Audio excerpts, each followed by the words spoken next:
लंकाधिपति रावण के पास में इतना वैभव कैसे आ गया, इतना धन कैसे आ गया, इतनी सत्ता कैसे आ गई, इतना बल कैसे आ गया? कारण क्या है? तो एक शिव महापुराण का ये चरित्र अपने जीवन में याद रखना। घर में अगर कोई शांत हो जाता है तो पूरे परिवार में सूतक लग जाता है। अगर एक घर में अगर एक कुछ गमी हो जाए तो पूरे परिवार में सूतक लग जाता है। उसी तरह शिव पुराण कहती है, घर में अगर एक भगवान शंकर की आराधना करने वाला हो जाए तो पूरे घर में वैभवों की कमी नहीं हो पाती। रावण को ये सत्ता मिल रही है, रावण को ये वैभव मिल रहा है। अब विशर्वा ऋषि के ही पुत्र हैं लंकाधिपति रावण, और विशर्वा ऋषि के ही पुत्र हैं वेशर्वा। तो रावण को इतनी सत्ता कैसे मिल रही है, रावण को इतना वैभव कैसे मिल रहा है? पुण्य घर में अगर कोई एक भी, फिर ध्यान से सुनना, उज्जैन के ऋण मुक्तेश्वर मंदिर की दीवार पर पत्थर पे अंकित शिव महापुराण की एक लाइन लिखी हुई है। वो अपने जीवन में कभी आप उज्जैन जाएं तो ऋण मुक्तेश्वर मंदिर में दर्शन करिएगा। वहां लिखा है, शिव को जल चढ़ाने वाला, शिव महापुराण की कथा सुनने वाला, शंकर का भजन करने वाला, शिव का गुणगान करने वाला, शिव का पंचाक्षर षडाक्षर स्मरण करने वाला, शिव तत्व के जानने वाला, शंकर के मंदिर तक जाने वाला, शिव महापुराण की कथा श्रवण करने वाला, कराने वाला, बाचने वाला, सुनने वाला, दूसरे को कहने वाला, अगर कोई भूल से भी शिव महापुराण की कथा में पहुंच जाता है तो ऋण मुक्तेश्वर मंदिर उज्जैनी अवंतिकापुरी का वो दीवार लिखी हुई कहती है, जो पत्थर से अंकित है, कहती है कि शिव महापुराण की कथा 7 पीढ़ी को नहीं, शंकर की आराधना 7 पीढ़ी को नहीं 71 पीढ़ी को तार देती है। यहां 7 पीढ़ी का तो भ्रम ही हटा दीजिए, यहां 7 पीढ़ी का भ्रम समाप्त कर दीजिए, यहां 71 पीढ़ी, 1-2 पीढ़ी की बात ही नहीं है, 2-4-8 पीढ़ी की तो कोई संवाद ही नहीं है हमारा। 71 पीढ़ी अवंतिका कर रही है, 71। अब रावण कष्ट देने वाला, रावण सबको परेशान करने वाला, रावण सबको कष्ट प्रदान करने वाला, रावण संत ब्राह्मण साधुजन गुरुजन को कष्ट देने वाला, यज्ञ नष्ट करने वाला, परेशान करने वाला, देवताओं को बंदी बनाकर रखने वाला। जब इतना कष्ट रावण सबको दे रहा है तो रावण को फिर इतना वैभव कैसे प्राप्त हुआ? ये रावण का खुद का वैभव नहीं है, ये रावण की खुद की दौलत नहीं है, ये रावण की खुद की सत्ता नहीं है। रावण को ये वैभव, ये सत्ता, ये दौलत कहां से प्राप्त हुई? तो कहा विशर्वा ऋषि के पुत्र रावण भी हैं और विशर्वा ऋषि के पुत्र वेशर्वा भी हैं। वेशर्वा ने जब शंकर भगवान की आराधना करना प्रारंभ करी, इतनी आराधना करी, इतनी आराधना करी, इतनी आराधना करी कि शंकर भगवान ने उस वेशर्वा को आशीर्वाद देने के लिए शिवजी प्रकट हो गए, सामने आए, सामने प्रकट हुए। मांग वैशर्वा तुम्हें क्या चाहिए? वैशर्वा ने जैसे ही नेत्र को खोला, शिवजी का इतना प्रकाश कि वैशर्वा की आंखें बंद हो गई। शिव जी ने कहा मांग लो, तुमको क्या चाहिए? शंकर जी कह रहे मांगो, तुम्हें क्या दिया जाए? नेत्र खोल रहा है, फिर आंखें बंद हो जाती है। फिर नेत्र खोले, फिर आंखें बंद हो गई। अब की बार आंख बंद कर कर कह रहा है प्रभु मांग लूं? हाँ मांग। शिव जी ने कहा मांग ले, मांग तुझे क्या चाहिए? आपके चरणों का दर्शन हो जाए। इतना प्रकाश है कि मैं आपके चरण का दर्शन भी नहीं कर पा रहा हूं। आपके चरणों का दर्शन हो जाए, बस कृपा कर दो। शिव जी ने प्रकाश को थोड़ा कम करा, गला पकड़ रहा। शिव जी ने प्रकाश को थोड़ा कम करा, और प्रकाश कम करा। भगवान शंकर के चरण का दर्शन वैशर्वा को हो गया। वैशर्वा ऋषि के पुत्र वैशर्वा को जब भगवान के चरण का दर्शन हुआ, तब चरण का दर्शन करने से पहले वैशर्वा माता पार्वती को घूर कर देखने लगा। नेत्र आए, पर उस नेत्र से वैशर्वा ने सबसे पहले पार्वती जी को घूर कर देखा। पार्वती जी की ओर टकटकी लगा कर देखा। पार्वती जी की ओर देखता जा रहा है। माता पार्वती को क्रोध आ गया। पार्वती जी ने वैशर्वा के एक बाएं नेत्र को समाप्त कर दिया, भस्म कर दिया। वैशर्वा चरणों में पड़ गया, भोलेनाथ मेरा बायां नेत्र माता ने जला दिया, समाप्त कर दिया। शिव जी कहते हैं वैशर्वा, पार्वती जी शिव जी से कहती हैं इसकी बात में मानना, पहले मेरी बात मानो। इसने मुझे घूर कर क्यों देखा? इसने मुझे घूर कर क्यों देखा? इसीलिए मैंने इसके नेत्र को जला दिया।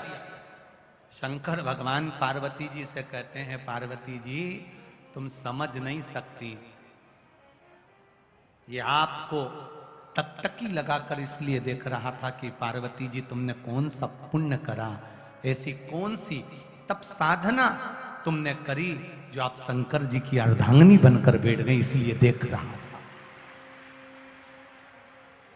कौन सी तप साधना?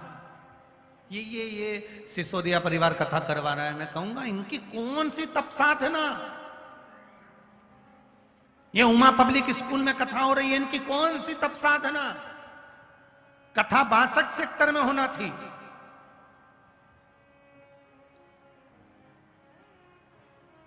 ये कथा ग्रेटर नोएडा के 62 सेक्टर में होना थी, नोएडा के।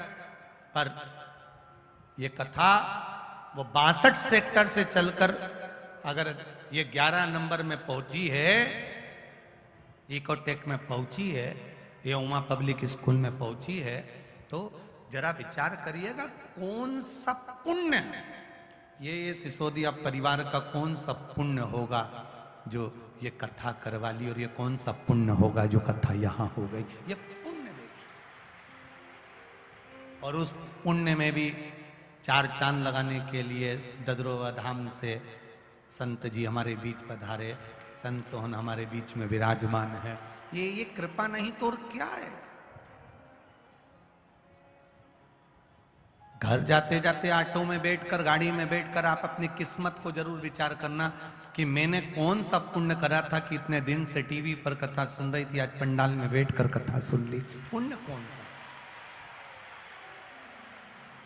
वृंदावन तो मैं जाती रहती हूँ, यमुना जी में स्नान करने जाती रहती हूँ, हरिद्वार भी जाती रहती हूँ, पर ऐसा कौन सा पुण्य था जो सारे तीर्थ चलकर इस ग्रेटर नोएडा की 11 सेक्टर में पहुंच गए? वो पुण्य कौन सा?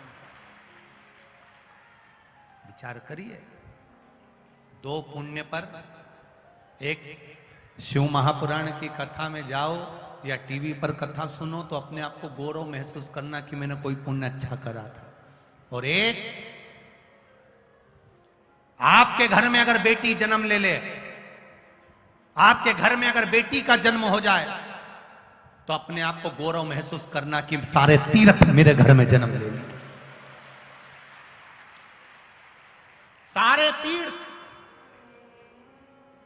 बेटी के पिता को, बेटी की माता को कभी किसी तीर्थ में जाने की जरूरत नहीं होती।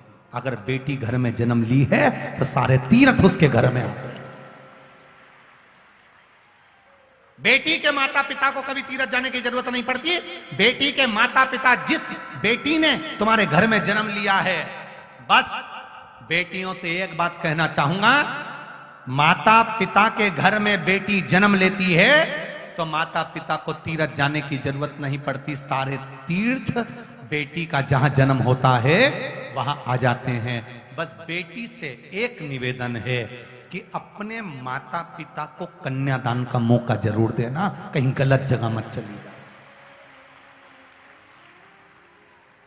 तुम्हारे जन्म से सारे तीर्थ बेटी के जन्म से आ जाते हैं। जिस दिन बेटी का जन्म होता है उस दिन घर में सारे तीर्थ आकर विराजमान हो जाते हैं। उस माता को धन्यवाद, उस पिता को धन्यवाद जिसके घर में बेटी का जन्म होता है। और आपको भी एक निवेदन करूंगा, बेटी का बाप जब बेटी को पाल पोस कर बड़ा कर ले और उसकी शादी करे, तब आप जब भोजन करने उसके घर में जाएं, शादी में जाएं, अपने आप को याद करना, 10 रुपए का पानी पतासा खाते हो, पानी पूरी खाते हो, खुद के पैसे की खाते हो तो प्लेट का पानी तक पी जाते हो। याद रखना, 10 रुपए की मूंगफली खरीद कर खाते हो तो एक एक मूंगफली का छिलका तक हिलाकर देख लेते हो, क्योंकि 10 रुपए खर्च हुए हैं। जिस बाप की बेटी की शादी हो और उसके यहाँ खाना खाने जाओ तो प्लेट में खाना छोड़ने से पहले सोचना कि उस बाप ने कैसे कमाया हो। अपने 10 रुपए खर्च हुए, एक आइसक्रीम ली और 10 रुपए खर्च हुए तो डंडी तक चाट चाट कर फेंकते हो, क्योंकि अपने 10 रुपए हैं। और भरी की भरी भोजन की थाली तुम जब शादी में फेंकते हो तो उस बाप को याद करना कि उसने कैसे कमाया होगा, उसने किस तरह से कमाया होगा, किस तरह से। देने वाला दे देगा। खूब बड़े बड़े दानदाता इस ग्रेटर नोएडा की कथा में आए हैं। कोई गाड़ी भरकर हलवा लेकर आया, कोई केले लेकर आया, कोई संतरे। कल शाम को तो कोई बादाम और काजू के पैकेट बांट रहा था। धन्य है सब, धन्य। Cold drink, Frooti, ice cream, biscuit, पानी की बोतल, पानी के पाउच, टॉफी, और तो और मेरी माताएं जो अपने अपने घर से आ रही हैं तो 1-1 किलो आटे की पूड़ी और अचार और सब्जी लेकर आकर सबको खिला कर जा रही हैं। देने वाला दे रहा है, खिलाने वाला खिला रहा है, करने वाला कर रहा है। आपसे निवेदन है, आप शिव के रूप में कथा सुनने बैठे हो। शिव महापुराण की कथा करने वाला तुमरू का है और कथा का जजमान कौन है? ईश्वर जी, गोरा जी, शंकर जी और पार्वती जी। सिसोदिया जी तो निमित्त मात्र है। ये उमा पब्लिक स्कूल जहां कथा हो रही है तो निमित्त मात्र है। कथा तो मेरे महादेव कर रहे हैं और वही सुन रहे हैं, वही सुन रहे हैं। कोई दूसरा नहीं कर सकता, दूसरा नहीं। शिव की भक्ति में लगो, शंकर की आराधना।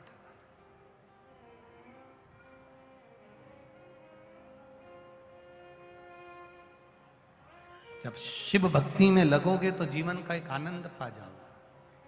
गौरवता महसूस करना, तुम्हारे घर में बेटी जन्म ले तो सारे तीर्थ आ गए।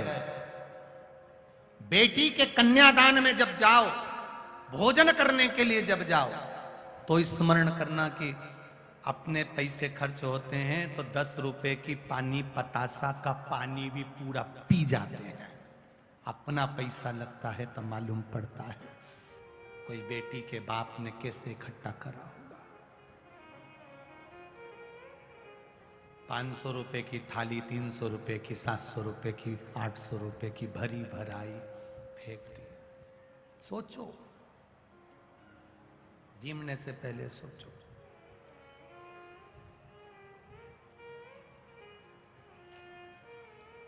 कभी विचार करिएगा,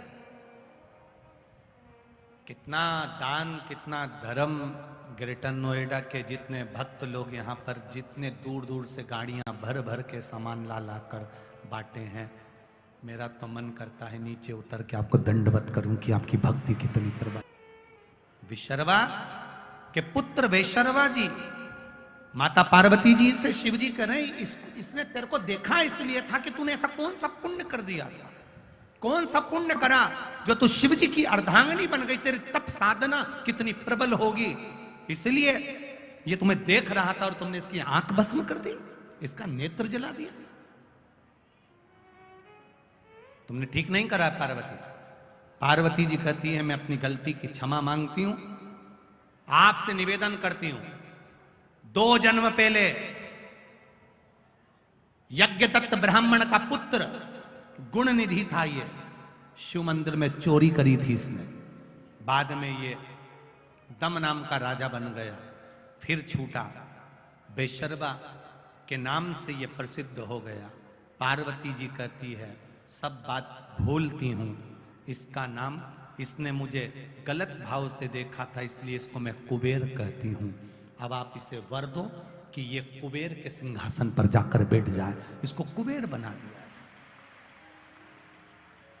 नवनिधि, देवादिदेव महादेव कहते हैं सुन कुबेर, मैं तुझे नवनिधि प्रदान करता हूं, और सुन कुबेर वैशर्वा, तेरे घर में, तेरे परिवार में लंकाधिपति रावण भी होगा, लंकेश भी होगा, उसने बहुत पाप करा होगा, पर घर का एक व्यक्ति अगर शंकर की आराधना करता है, घर का एक व्यक्ति अगर शिव को जल चढ़ाता है, घर का एक व्यक्ति भी अगर शिव महापुराण की कथा को टीवी पर, मोबाइल पर या पंडाल में कैसे भी श्रवण कर लेता है, वो अपनी 71 पीढ़ी को पार लगा देता है। 71 पीढ़ी पार। यहां कथा में सालासर जी में कथा कराई थी, जैन साहब यहां पर बैठे हैं। ये जब सीहोर आए थे तो उस समय पर उनके मन में एक भाव था कि गुरुजी कथा कैसे होगी, कैसे होगी, कैसे होगी। हम उनसे एक ही बात कहते थे, महादेव कराने वाला, महादेव करने वाला। सिसोदिया जी अपने बेटे के साथ में, पोती के साथ में, परिवार के साथ में जब वहां पहुंचते सीहोर, तो एक ही बात कहते, कैसे कथा होगी, कैसे होगी। पहले कथा का स्वरूप छोटा था, बढ़ते बढ़ते बढ़ते बढ़ते इतना हो गया, कैसे हो, कैसे हो। हम उनसे एक ही बात कहे, कथा उसने ली है, कराएगा भी वही कराएगा, उसके सिवाय कोई नहीं।